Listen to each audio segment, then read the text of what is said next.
It is impossible to find anything which doesn't require work, which is good for you, which you are not going to end up calling a scam in the long run unless you try. And this is truly the difference between people who love life and those who don't. Everybody I know who loves life tries hard every single day. They work hard every single day. They suffer, they struggle, and they love their life. The people who sit around, they don't try very hard, they seem to be depressed. You would argue that that's quite counterintuitive. You would say the people who try hard and struggle and suffer, they're the ones who should hate their life, no? But it turns out those are the ones who love life, because the work you put in prevents anything from being a scam. It actually makes life beautiful. Work stops things being a scam. Work makes things worth doing. So when you tell me that you lack motivation, what you're really saying is that you lack a life. Because if you cannot work hard towards things, you don't have anything, and you never will. The gym is a scam if you don't lift the weights. You'll never get bigger. You paid for your gym membership, and you went to the gym every day, but you never got bigger, you never got in shape.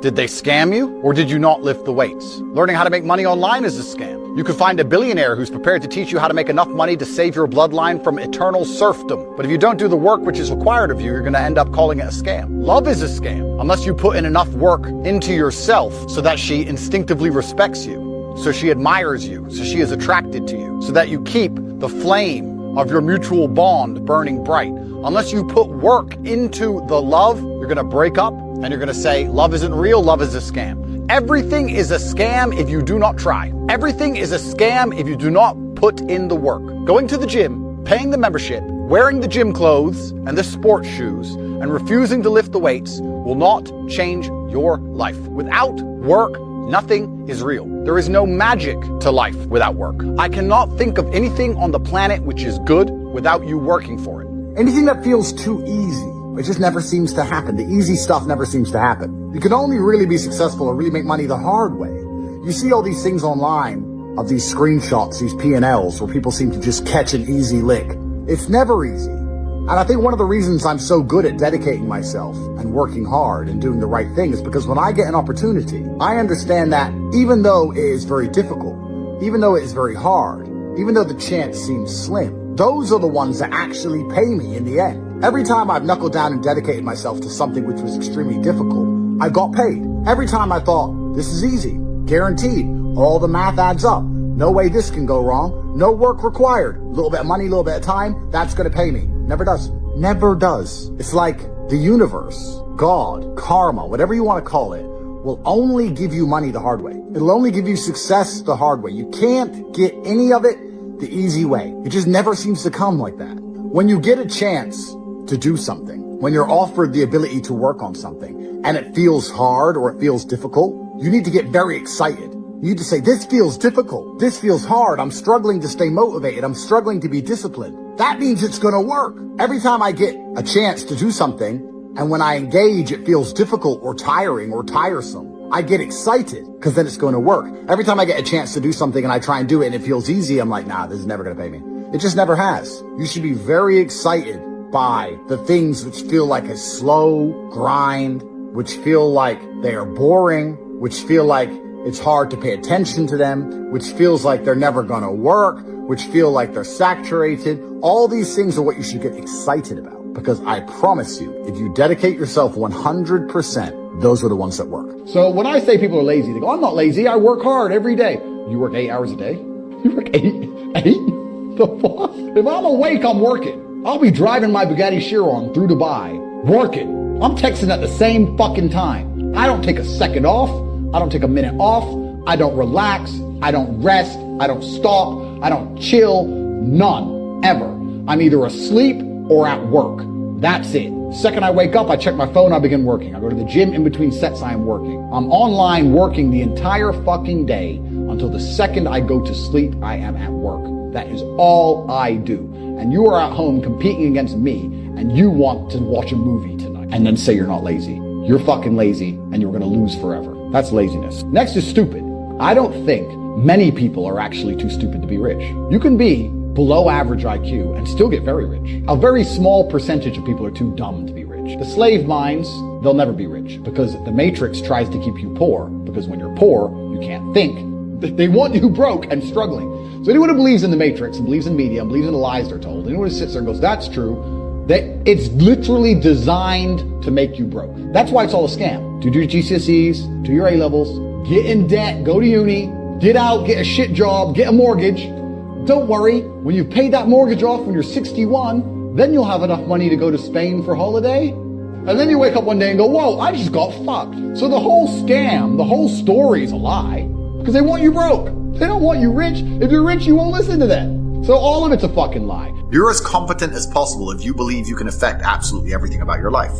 You're as competent as possible if you believe absolutely everything that's happened to you, whether good or bad, is completely your fault. You're as competent as possible if you believe the bad things that happen to you are going to allow you to work harder and become even better. When bad things happen to me, the first thing out of my mouth is good. Good. Andrew, they took $10 million out the bank because they canceled you. Good. Good. That's just my response. Good. Andrew, this happened. Good. This mindset I've constructed allows me to be as fearsome a competitor as possible. It allows me to be a feared opponent in any realm of human endeavor, and that's the point of a mindset. Why would you have a mental model or a mentality that made you anything less? Why would you absorb information or construct a mental model that doesn't allow you to be as competitive as possible? I am a feared competitor in anything I do. Anyone who's up against me at anything is going to feel a degree of nervousness just because it's me. It doesn't matter what it is. So I've constructed a mental model that allows me to be competent and to always succeed. I truly, once again, don't understand how people go through the world with any other mental model. I get asked all the time, what do you feel? Or what about happiness or depression?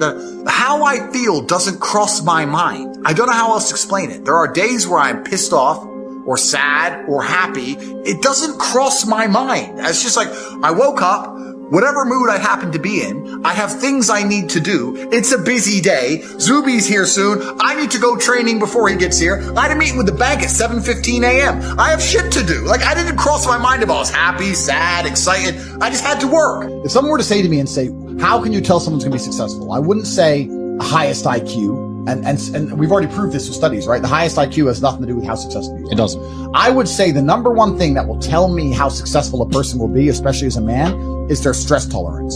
You're not going to have a big life without big problems. You're not going to be important without 4 girlfriends, 22 cars, 3 businesses. Fuck, your phone ain't going to stop. It's going to be stressful. Bank's going to get frozen. Money's going to go missing. You're not going to have a big life that's a calm ocean. You need to learn to just surf the waves and laugh, because most people just collapse under the pressure.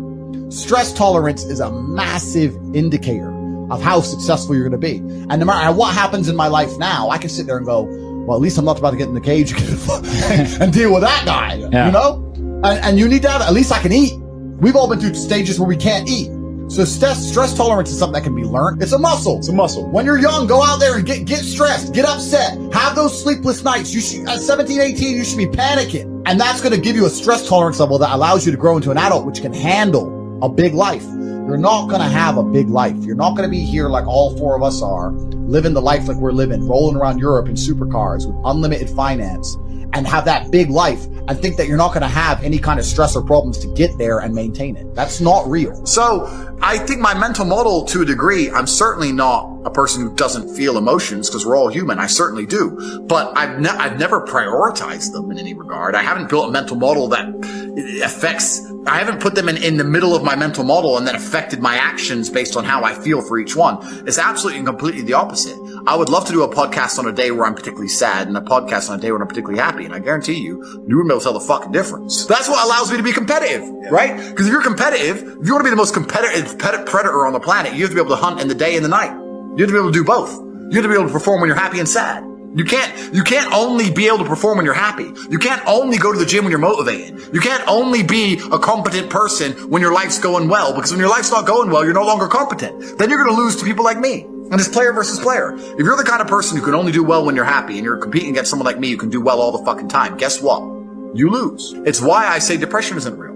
I've argued this point endlessly. And I try and explain to people, but they're not smart enough to understand that I don't care if I'm wrong. I don't care. I am more competitive as an individual if I don't believe I can become depressed. So I don't give a fuck if I'm right or wrong, because no matter what bad happens to me in my life, even if, heaven forbid, the worst things on earth that could happen to me, I could never become clinically depressed, because I would never self-diagnose myself as clinically depressed, because I don't believe in it. I believe that I am currently sad, but I have work to do, and eventually I will feel better. I will never get to a point of absolute desperation and kill myself, because I'm never going to get to a point of hopelessness. because I don't believe in the idea of hopelessness. You cannot try and make me adopt thinking that will reduce my competitiveness as an individual. So I don't give a fuck if I'm wrong. I don't believe in it. That's it. I don't believe in things that take power away from me. I don't believe in things that make me less competitive, and I don't adopt mental models that make me less competitive. Every single mental model I have are the most efficient ones I could find. To the mental model I found that if I adopt, I become a more fearsome predator. That's it. So this is how I've come to all of my conclusions as an individual. I think a lot of people build their mindsets around trying to feel good. So that's why we were talking earlier about people who want to ignore the idea of personal responsibility or self-accountability because they feel better if they pretend it's not a real thing. They feel better if they pretend everything's someone else's fault. A lot of people's mental model and how they view the world is based around them feeling as good as possible. So when you sit there and talk to somebody who has the mask on and they refuse to believe the elites are laughing at them, it's not because they can't comprehend the ideas, it's because they feel better if they don't believe that they are a clown to the elites. I feel better if this is really all innocent and it's really all about a disease. So people are basing their mindsets around trying to feel good. I have always tried to base my mindset around absolute competence regardless of how I feel. And there are times you're going to be a lot more pessimistic, or you're going to be a lot more stressed, or a lot more, pissed off about certain things than others. Yeah, that can be seen as a downside, but like I said, I use all of those things for unlimited motivation to propel my endless upward trajectory. But if you construct a mindset that allows you to be as competent as possible, as opposed to feel any different or feel better, then you're going to naturally come to the conclusions I've come to. If you believe the crap they want you to believe, you're depressed, unhappy, sad, miserable, lonely. So what's the choices? You're going to fight something. I'd rather fight my enemies than fight myself. I've never seen anybody dedicate themselves to something completely and fail. I've never seen somebody eat right, go to the gym every day, train really hard, and not be in good shape. I've literally never seen it. The universe is extremely giving. If you actually try, and you actually want it, and you're actually not making excuses, lying, talking shit, you're gonna get what you want. So when I see people who don't have what they want, I consider them losers. And this may be elitist, I understand that. But if I put myself through endless pain to end up where I am, it's very hard for me to have sympathy on the man who's afraid of pain. You're avoiding pain. I've been through endless. I now have everything I've ever desired. You have none of the things you desire. Am I supposed to feel sorry for you because you took the easy way out? Am I supposed to look at you and go, oh, poor dude? No. You were a fucking coward. You didn't go through the shit I went through. You didn't put it on the line. So you deserve your substandard reality. That's what you deserve. You're a fucking loser. Because if you actually wanted it and you actually tried, you'd have it. This is how life works. You have to dig through a whole bunch of crap with fever, with vigor, with dedication, and you find diamonds. And if you go to the diamond park, where the diamonds sit on top of the green grass and you can just walk around and pick them up, you never seem to get one. I am absolutely a believer in hard work. I'm a proponent of hard work. I have all this money and all I do is work. My entire life is work. This podcast is work. I'm getting in the car and going to another meeting, work. I want to go to the gym so I'm in good shape, work. It's all work. My entire life is work. And people don't want to look at life that way. They want to talk about work-life balance and being lazy and all this crap. I don't believe in any of that. I believe in if you want to win, you have to outcompete the man who's prepared to do nothing but work. It's player versus player. If you're going to sit there and go, I don't want to work more than an hour a day, well, the guy who does want to work more than an hour a day is going to beat you. And no matter how smart you are, there's always a smart dude who's doing the same smart work you are for more hours than you're doing it. That's just the nature of the game. I'm tired of people coming to me saying, I want to make passive income. And I sit there and say, what methods of passive income would you say is a scam? It's not about it being a scam. It's about the mentality towards it is a scam. Look, everyone loves passive money, right? I make money as I sleep. Yep. I get it. You need to de-link your time to your money, because if you're only working for money, you run out of time, you can't make enough money. I understand all those principles. My point is, if you have no money and you're coming to me saying, I want to make passive income, why are you not making active income? Get up off your ass and work first. Because there's no such thing as completely, truly 100% passive. You're going to have to check on it. You're going to have to maintain it. You're going to have to find a new tenant for that property. You're going to have to make sure that DeFi crypto farm you're in doesn't go to zero. It's not a rug pull. Yeah. You're always going to have to keep an eye on it, right? But the idea that people with no money are already so concerned with making money without work is amazing to me. You should be worried about active income. If you show me, if I'm a brokey and you show me how to make $1,000 an hour, I don't sit there and go, okay, but how can I make that passive? I go, cool, I'm making $18,000 a day because I'm going to work. You do not need fun until you've already reached the highest possible echelon. So this whole idea that you need fun in your life, you don't. What you need is purpose. you need discipline, you need hard work, you need things to do which are going to benefit you and the others around you. You need duty, you need obligations, and you need performance metrics. You need people around you who are going to hold you accountable. You don't need to be waking up thinking about fun. You dorks at home probably already have banter with your friends. But here's how you gay men do it. You go up to your friend, you go, hey bro, hey Tony. Yeah, do you watch the game? Probably not. Your TV's not as big as mine, huh?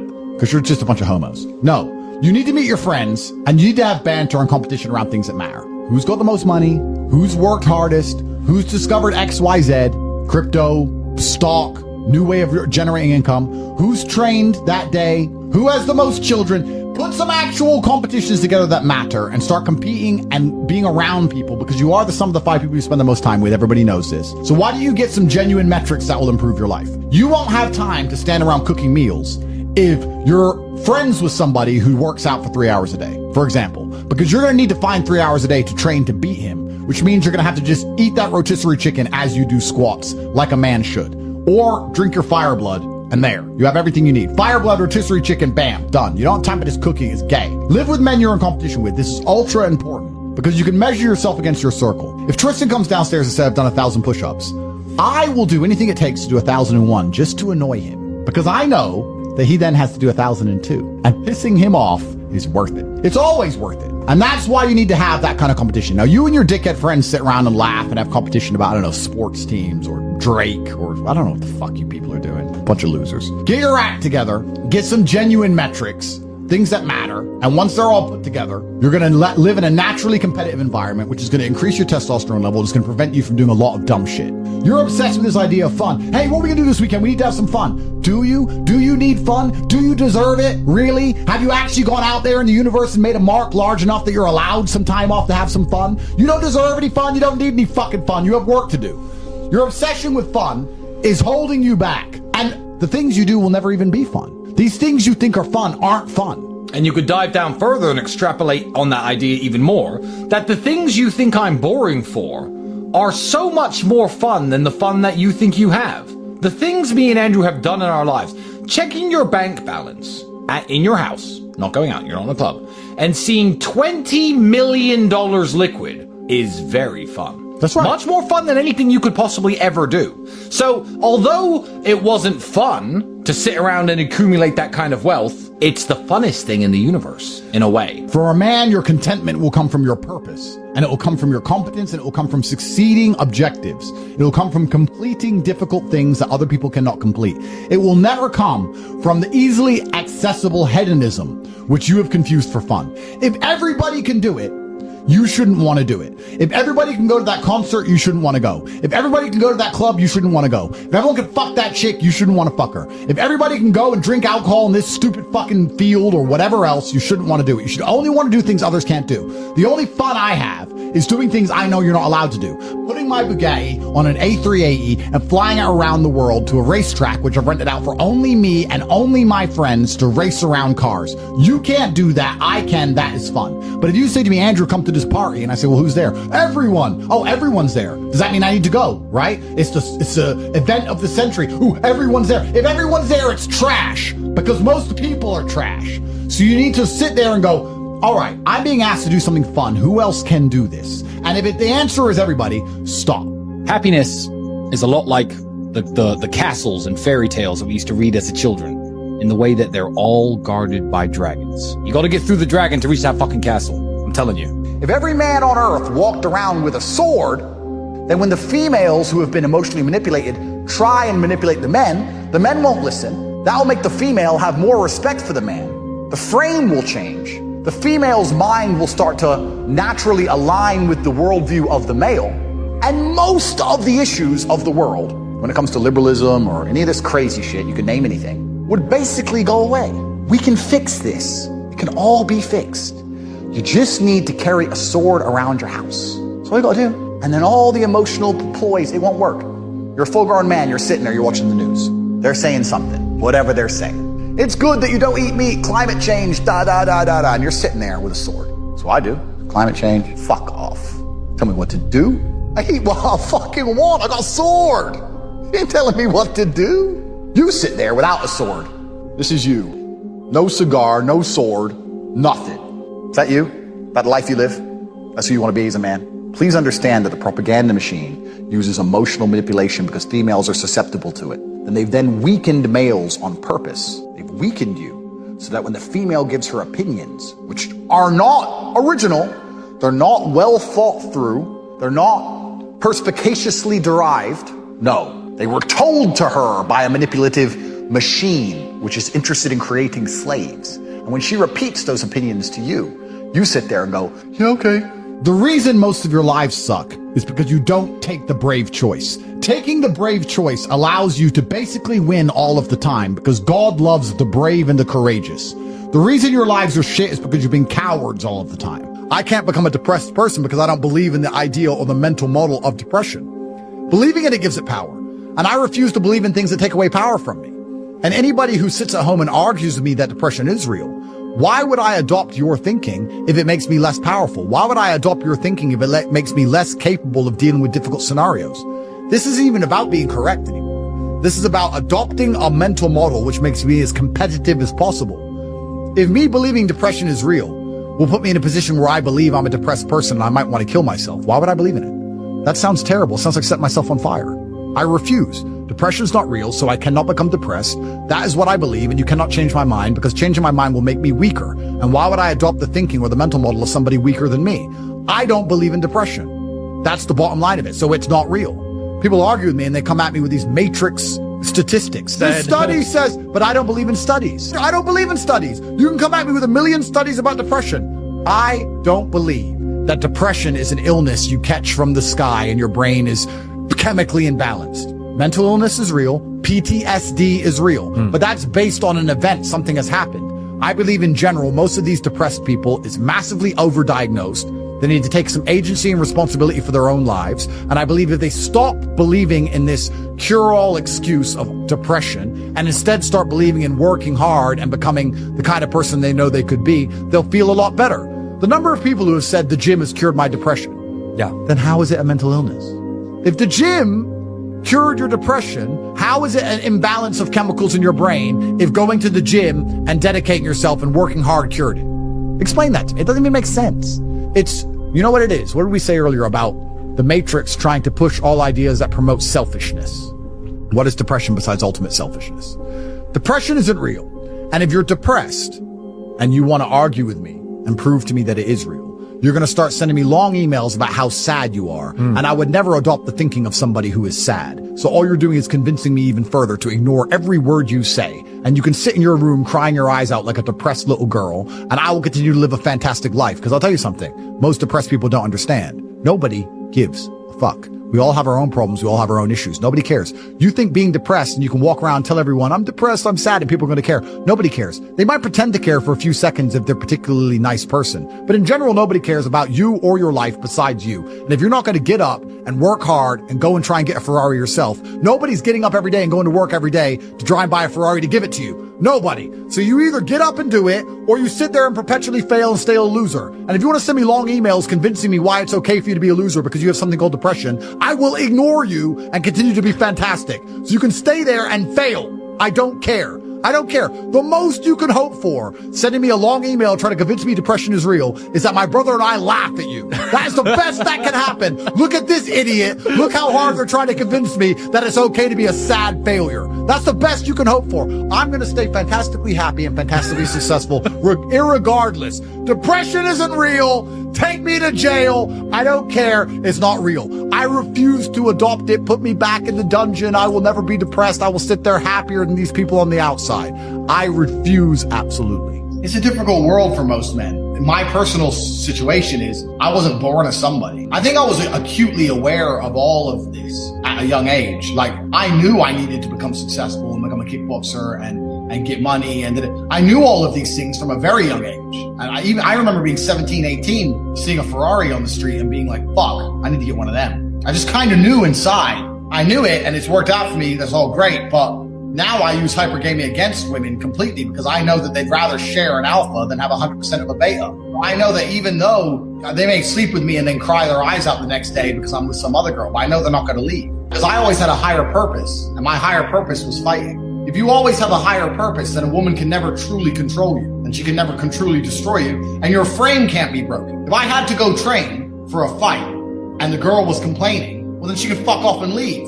Because I ain't getting my ass kicked for nobody. Not you or no one else. I have to go fight in front of 10,000 people. So I don't care if it's your birthday. I'm going to the fucking gym. So I always had a higher purpose, and that allowed me naturally to build a frame where I learned that it's better to never submit, and that relationships are happier if I never submitted.